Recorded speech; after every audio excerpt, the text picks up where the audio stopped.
Bill Gates posted on LinkedIn, "Whether you're a recent grad or a college dropout, I'm sure your resume looks a lot better than mine did 48 years ago. Decided to look for my first resume. Didn't find.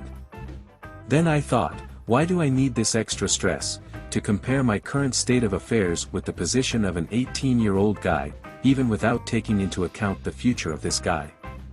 I gave up searching for my resume. I am sure that famous and influential people live in a slightly different scenario, unlike the average person around the globe. The same applies to children and relatives of such people. And, by the way, this can be traced in the resume itself, but let's try to sort it out in detail. Education. I do not know people in my environment who could afford to study at Harvard. I have great confidence that anyone who will watch this video also does not have such people in their environment. $50,000 a year, it's quite a lot. Gates dropped out of Harvard after 2 years, but at the same time, even 1 year of study at Harvard indicated in the resume, and several courses taken, act as a weighty argument in favor of Gates. Many courses can now be taken online, which is great, but meeting online courses with people with whom you can build a business and who you can start to trust, for me, in the modern world, is problematic. The structure of the resume gives a quick understanding of Bill's strengths. Education and experience are listed briefly.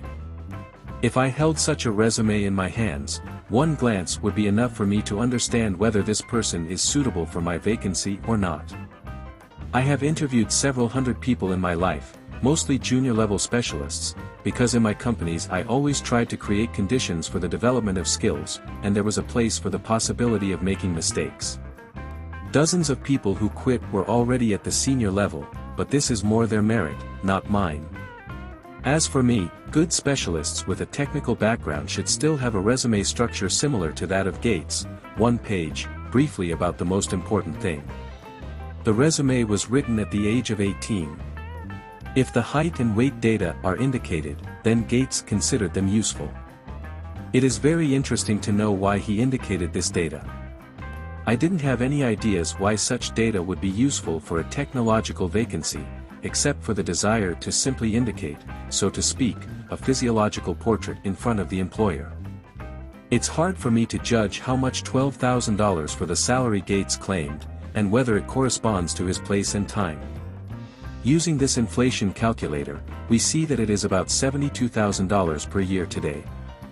Someone in the comments wrote that it is about $85,000 today. But in my understanding, this is the salary of a middle-level specialist. It is interesting to observe how the ambitions of one person have brought the technological development of mankind to the current state. Whatever the skirmishes were between supporters and defenders of the Windows operating system, even this one software only is hard to overestimate. The business card in the upper left corner of the director of the recruiting agency was supposed to add significance, and in some way confirm skills.